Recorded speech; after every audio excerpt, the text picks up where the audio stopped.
Oh, are we live? Are we live, Jim? We are live, Tim. Happy Yes. day, right? It is. I don't know what day it is, but I know it is the day of the Tim and Jim show. So thank you, everyone, for being here for another episode of the Tim and Jim show. I'm Tim Sohn here in the woods with the bears and the turkeys. They're around somewhere. And I'm excited to be here for today's guest episode and my co-host who is going to take it away right now. Hi, Jim. Well, thank you, Tim. And so really excited to have with us today.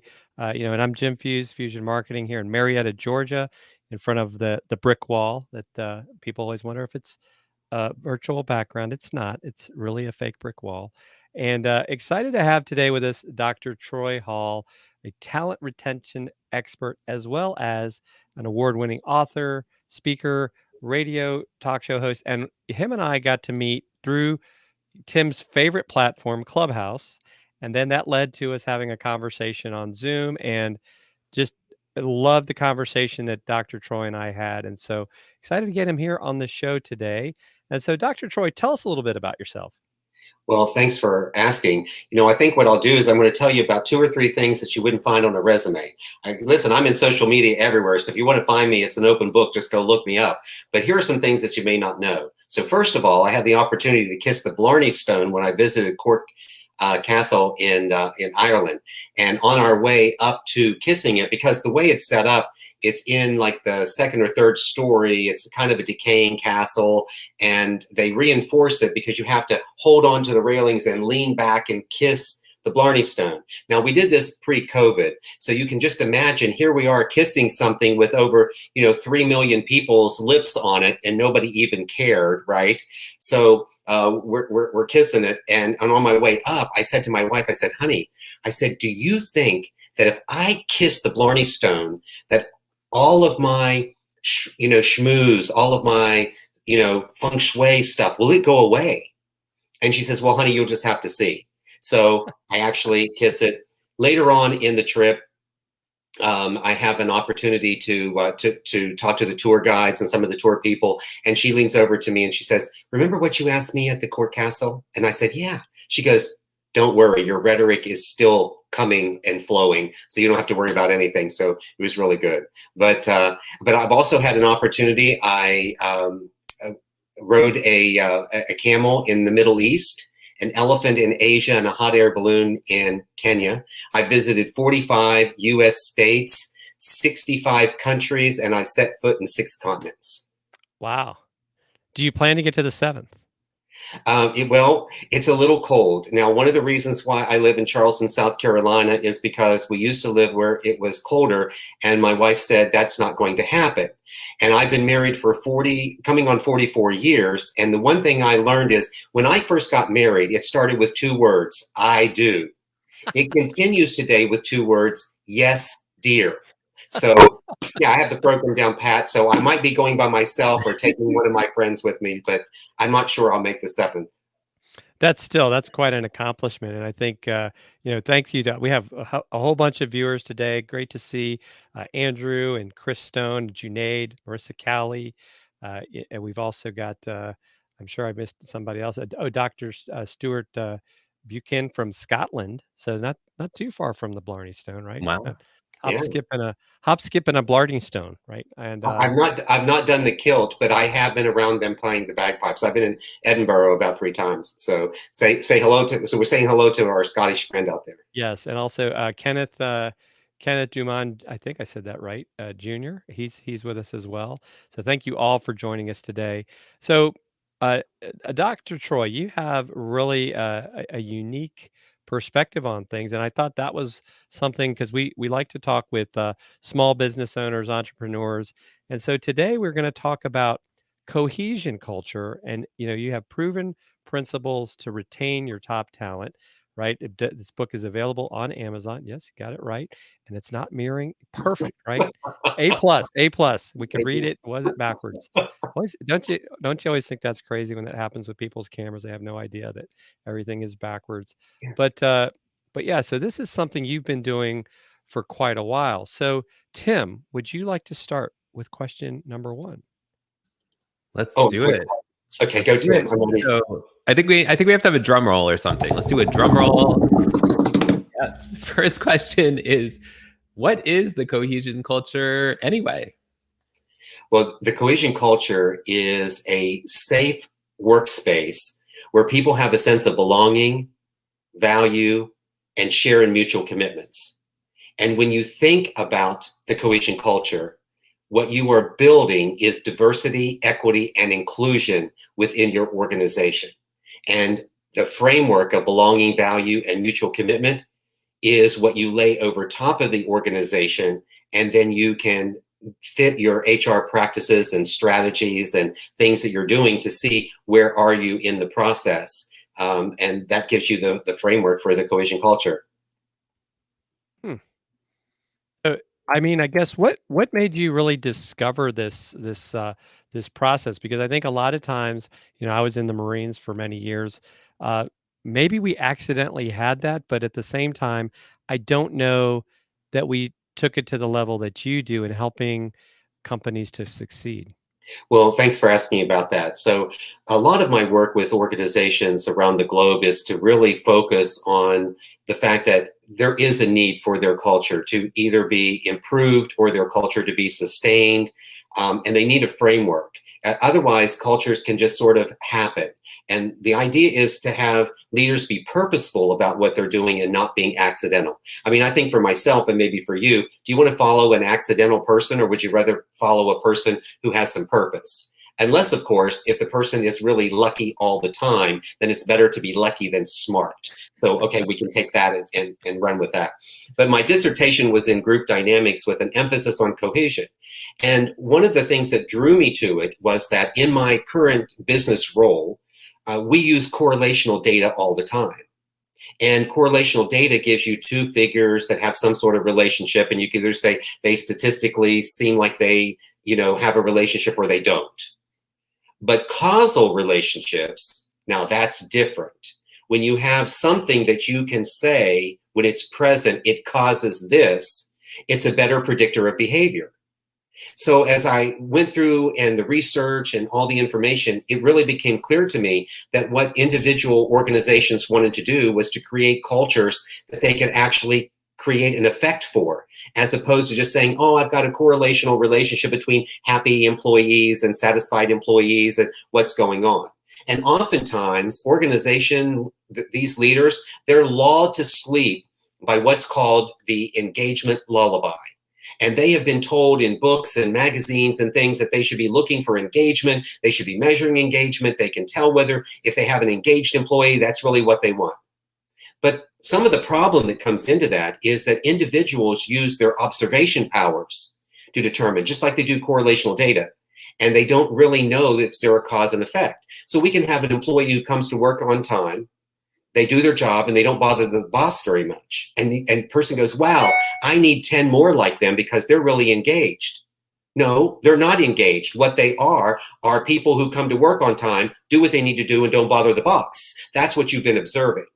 So if you really want to get into creating your culture and make it sustainable, then you focus on cohesion, because cohesion creates performance, which creates the type of engagement you want, which are individuals who are loyal, who are committed, who will go the extra mile, who will do something extra for others in the organization. And their mindset is built to do something for someone else first and then themselves. And that's a very important aspect of it. So that's a little bit of what happens within the cohesion culture. And that's what I try to help organizations do and help leaders make that come to life, because their employees are their greatest assets. And people like to say it, but they don't always put the effort into it. And there's some other really good things. I know you didn't ask me this, but since I got the big screen now you give me the big screen. Okay, I'm going to talk more.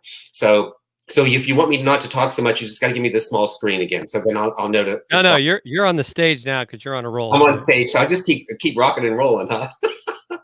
So there are some real reasons why this is important. First of all, there's cost involved. To replace an individual costs about 25% of the person's salary, and that's just to replace the organizational intelligence that they take with it.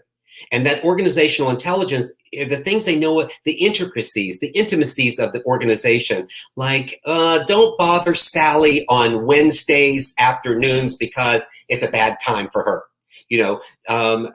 Use to do double clicks on this keyboard and you'll get the screen to come up.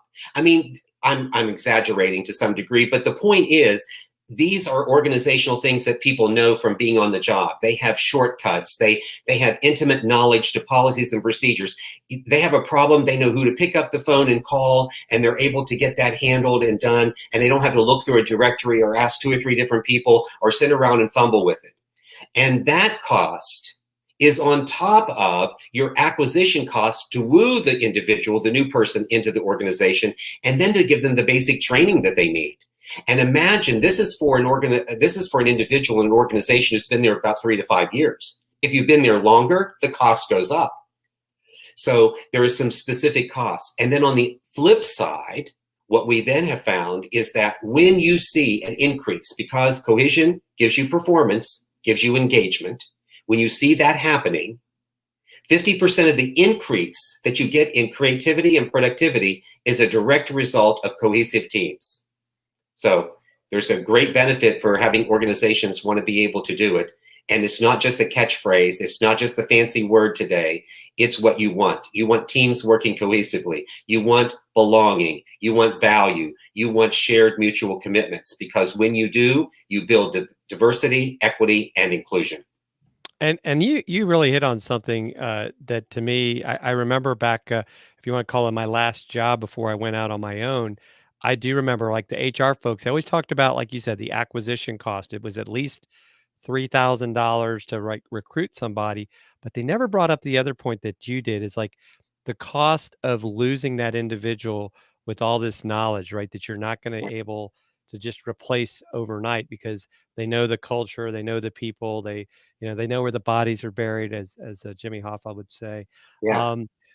So those are the things that I think we don't always consider, right? We're just like, oh, we're just going to replace this person. And then even when you, like, say, do get someone to show up, then you have the whole issue of they may not be the right fit, right? You bring them in and like, oh, we made a mistake. And I don't know if is that something that you've been able to help these businesses with, or is it more like, hey, let's retain the people you have? But do you sometimes find when you're going through this that they actually, you know, this person isn't going to be part of the culture that when they really kind of peel back the onion? All right, so I'm going to answer that in two different ways. The first thing I want to make sure that you know is that what I do is I work with leaders, and it's about retaining the talent that's inside the organization. But there's also a connection to the acquisition part. So I'm not good at acquisition strategies and things of that nature, like where you should put the ad and all of that. But what I do know is this: if you don't ask questions about cultural fit in the interview process, then shame on you. The very first interview I know that should happen is skill related. The remainder, or the preponderance of the interviews that happen later, should be about the individual and their fit to the organization. And it should be all driven around cultural values and what we call core values or guiding principles. So I teach organizations to make sure that their core values and guiding principles are introduced into all areas of their organization, so that these are not just words on the wall. They're not just some words on a piece of paper. Somebody doesn't hear them the first time, then they sound really cute, and then they forget them after that. Because what we definitely know is your value system is created from your life experiences, from the things that you have. So when an organization establishes a core value and says integrity or honesty or dependability, reliability, open-minded, whatever it happens to be, teamwork, we know those values. What we teach them to do is to take the value, establish what is the belief that a person has. What will they think and see and hear and do as a result of having that core value? That's their belief. Then their attitude. What is the way you want them to approach that particular core value in their relationship with others within the organization? Really craft it out, and that manifests itself to behaviors. So you have your core values, build your beliefs, equal your attitudes, and then your behaviors. And you want to describe what those behaviors are for people. You don't want to leave it to chance that they're just going to somehow miraculously figure it out. And it doesn't have to be so robotic, but it needs structure. We need to create some framework around what would be chaos if we didn't provide that. So hopefully that sort of helps you a little bit, because if the organization knows what their core values, then they should be hiring people. And my philosophy is that if you spend all of that money bringing that person into the organization, and you're so excited that Lucy, you're so excited that Jimmy, you're so excited that Timmy, you're so excited that Sally is joining the organization, why would you not consider them top talent until they give you a reason not to? So the cost of losing them is so much greater than all the effort it took you to get them. And if you think about that from sales, just a sales perspective, if your back door is wide open as your front door, then you just got people moving through either the organization or through sales. And so there's really an opportunity to tighten that up a little bit. That is awesome. And so we're going to move on to question 2, and that is, how do you really feel that this approach helps organizations to succeed? Because you're like you said, you're talking with the leadership and you're getting them, I guess, on board. Now, is this a lot of times, are they approaching you? Or are you approaching them? Like, do they even realize they have a problem? Well, so let's kind of face it. Here's the deal: the people who have the problem think they don't have a problem, and the people who don't have a problem want more help. So that's typically the way it goes. That's typically the way we see it. It's much easier, because the challenge is, and this approach does help organizations to succeed, because what I mentioned to you in the previous answer was that it creates this performance, and the performance is measurable, and then you can track your productivity and your creativity, and that cohesion is part of that, so it's going to be success. So part of what I do when I go into organizations is I have a cultural assessment benchmark. And so it's an opportunity for you to do a benchmark, and it can be customized in so many different ways. And technology has allowed us to do so many things that we would not normally have been able to do. We would have had to be doing it with chisel and slate and abacuses in the back room, and everyone running around like crazy. But today, technology allows us to do it. So we can custom this so that we can break it down based on the organization. So I have an organization of about 1,200 people that I work with. You can break down to individual units as long as you can break it down to somewhere between 30 to 50 within a unit. Then you get good statistical data, and then I can take that data and look at that, and we can determine whether you have some areas in belonging, whether you have some issues in a value or mutual commitment. Also, I can translate that into some global items that we looked at, which is the level of commitment. So we can determine by the answers how committed are those individuals to the organization, or are those individuals detractors, or individuals who need support. And so we're able to do that and provide that analysis to organizations, and that's their benchmark. Then they put together what their strategies are that they would like to implement, and they do that over the next year, because it really takes about a year for that to happen. Then we can go back in and reassess where they are, and we can separate out the new people who joined the organization who didn't have any of the back crap to deal with, right? They didn't know that things were horrible before, and now you put in some new programs. So you can just see from them their fresh perspective as, oh wow, is this really working or not? And so they get an opportunity, you get a view of that. Then you can also get a view of people who've been around, and they'll be able to see if things have improved, then those scores should improve as well. And then that gives the organization an opportunity for not only the benchmark in the beginning, but in a year later to see whether their programs are improving or not. And again, the good news is the organization does all this. I just do the basic consulting work. I guide them. I'm sort of like telling you, here's the recipe. I'm not mixing the cake. I'm not bringing in the flour, the eggs. I'm helping them through conversation. I'm helping them utilize their own resources. In many cases, these organizations have what they need. They just haven't put everything together yet. They have stuff sitting on a shelf they didn't even realize. And then once we go through this needs assessment, after we do the cultural assessment, then we can start to figure it out. And so Marissa Callie wanted to know, when you go into organizations, are you actually integrating diversity and inclusion into the coaching, or is that something that, the leadership brings forth to you, or is that something you automatically do? A good question. So we kind of separate two things here, Marissa, and thanks for asking that question. So the first thing is the consulting for the culture work is just that. It's about creating the cultural space where this can happen. When I do executive coaching, then it's brought into the executive coaching. And so there are organizations where I coach their senior leadership team, and we actually are working on those types of programs that they need to have in place and what the leader needs to be like so the leader can be more effective. I do leader action plans so that the individual leaders can be customized for what they want. And a leader action plan is different than a development plan. And those folks who are listening in who are HR folks will know this. An action plan is giving the leader the types of activities, the actions that they should take, the behaviors that they should take that make them effective in what they do. Development plans say, this is what you've done wrong, you screwed up, now you got to fix it or else. And a leadership action plan isn't that. It's really working with individuals who are on their way up. And that's what I tend to coach with. I tend to coach with people on their way up, not people on their way out. This is awesome. Well, we're going to take a quick break and get a word from our sponsor, StreamYard, and we will be back with the next question.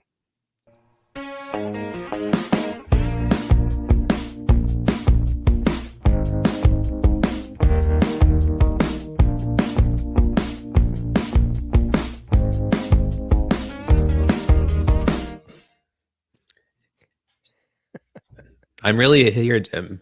Yes. Let's go. I'm sorry. You did it. No, yeah, awesome. Oh my gosh, we're on. Sorry. Good job. We're back. We're back. Welcome back, everyone, to the Tim and Jim Show. We're here with Dr. Troy Hall. We're talking about cohesion, culture, and talent retention, and lots of big, cool words on today's show. So thank you all for tuning in. Robert Murray is here. So excited he's here. He's in my live streaming course that just started. Thank you for being here, Robert. Stefan Kaplan, Marissa, everyone, thank you so much for being here. We just have a few minutes left in the show, so let us know what questions you have for Dr. Troy Hall as we begin to wrap up the show. So thank you all again. Please hit share, spread this live stream with your families, friends, enemies, anyone you know, good and bad. And people that need help with their culture cohesion. And so, that too. So Tim, you want to take this question to Dr. Troy from Robert before we get to our final question? Yeah. So how can we effectively score a previously high cultural scoring individual after things like the pandemic altered the workforce atmosphere? Well, the reality is you're not, because you have a new element that's been added into your equation. So you're going to have to start with a new baseline and work with it. And one of the things that I also do is I work with organizations, because I will tell you that today, here's what's happening. Prior to the pandemic, 6% of the US population were considered remote workers. When the pandemic hit, over 62% were registered working from home or some remote location.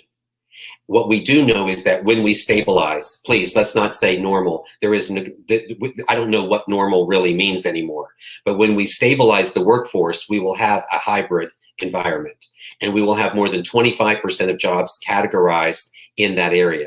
So part of the work I also do is helping to optimize these hybrid work environments where individuals need to apply the very concepts of the cohesion culture, the framework of belonging, value, mutual commitment, and they have to create things for those organizations specifically around our senses, our experience, and how we relate to people. So I know Robert really wanted there to be some magic that might happen before, but you just have to baseline again and then work to see where you are, because everything changed. The pandemic changed everything. Trends, even economic trends, no longer can you really look at them. You have to really adjust them for the fact that that there's something new been introduced into the equation or into the laboratory. That's amazing. So Tim, are you ready for question number 3? Okay, I'm ready. Yes, so excited. So why is talent retention the key to organizational growth, Dr. Troy? Because you're not spending resources on trying to stabilize your organization. When you retain talent, you have stable talent, and you're able to move and grow, and you'll be able to move forward. And it is important that you do it. And here is another statistic as to why it's important. 63% of your workforce is actively seeking growth, development, and advancement opportunities. If you do not put into your cohesion culture the opportunity for people to advance or grow or to mature in their space, then they're going to look somewhere else. And this is not just because people think they're entitled. It's because individuals want to grow and develop and mature. So with all of that, they want advancement. So it's going to be really necessary to do that. And if you don't, then you're going to be spending your money trying to get the organization stable while you're trying to move forward with growth. And you may move forward with growth with less talented individuals than you would be if the individuals were talented. And those individuals will know more about the organization, should be able to be quicker to resolve consumer issues or problems that happen in the marketplace, be able to make suggestive ideas. Remember, innovation is solving a need. You need individuals within an organization to understand it to solve needs. So it isn't about being clever. It's not about being crafty or sassy when it comes to innovation. You just have to solve a need. If you want to be clever, crafty, and sassy, it's called art. So Robert has another great question. He goes, he's worked remotely his entire life. Things are going easier for him now. Do you think he can accelerate even more? Here's the great news. It's kind of great, but I hate to call it great, but I have to say it's great because what it's done is technology has allowed us to move forward in ways. And unfortunately, what the pandemic did, and that's why I don't want to make it great, because so much sorrow is associated with issues of the pandemic. I don't want anyone to misunderstand that I'm even applauding or thinking that it was awesome that it happened. But I can say this. Even out of bad things, what are the good things that can occur? So I'm going to say out of the bad thing of COVID, the good thing that occurred was that we evened the playing field in organizations. Large companies now who wanted to employ technology and small companies who never thought about doing it are now doing it. So the opportunity for individuals to work now, and companies in retaining talent, they no longer have to worry about people confined within the four walls of their organization. So the four walls have been blown away. Geography is gone. So for Robert, depending upon where he is, if he's worked remotely, the likelihood is his client base, if he's asking about it's going to be easier and can he accelerate even more, meaning that can he grow more in his business that he does or the amount of clients he has, of course the answer would be yes to that. Can he grow professionally? He will have an opportunity to grow professionally, but it's going to depend on whether organizations have kept up or not. And how he also will interact. So Robert, it's very important for you to be interacting with your organization. Don't take it for granted that because you've been out there before that people are going to remember you, because before you may have been on an island by yourself and so people would have remembered you because you're the only one. Now if you've got 50 other people who are out there, you all of a sudden don't become the only person who's working from home. You've got 49 other people. So I think you have to get the context of that question and do it. And Robert, I'll tell you that if you reach out to me in social media and if you want to have a more interesting conversation about it, hey, I'm open. And I learned this today. Do you know how people my age would have said on the telephone, we would have done this? We ask people who are 20-year-old, give them the sign for being on the telephone. They do this. So Robert, assuming where you are, either call me maybe or call me maybe. That's a good one. So, Dr. Troy, I know we've got a special offer that you're giving to our viewers today, and I'm going to put this at the ticker. Tell us about your Cohesion Camp and what exactly that's all about. All right, thanks for asking. So one of the opportunities that we do is in the development of individuals. So when I go into organizations, they want some additional training. They want to know, can we bring this to life? And it just really got me thinking, like, well, why not create an online learning environment? I had to pivot so much of my work from face-to-face and doing presentations on stages to doing presentations like this. and had to try to figure out, how do I bring fun and energy and excitement into it? So created a program with a colleague of mine, Benjamin Toy, here locally in Charleston, and he is a world-renowned team building and team bonding expert. Fortune 500 companies from around the world have used him to create that. So I had the background for the program. We built his team building and team bonding into a program called Cohesion Culture Camp. And the first course we take is Be a Leader.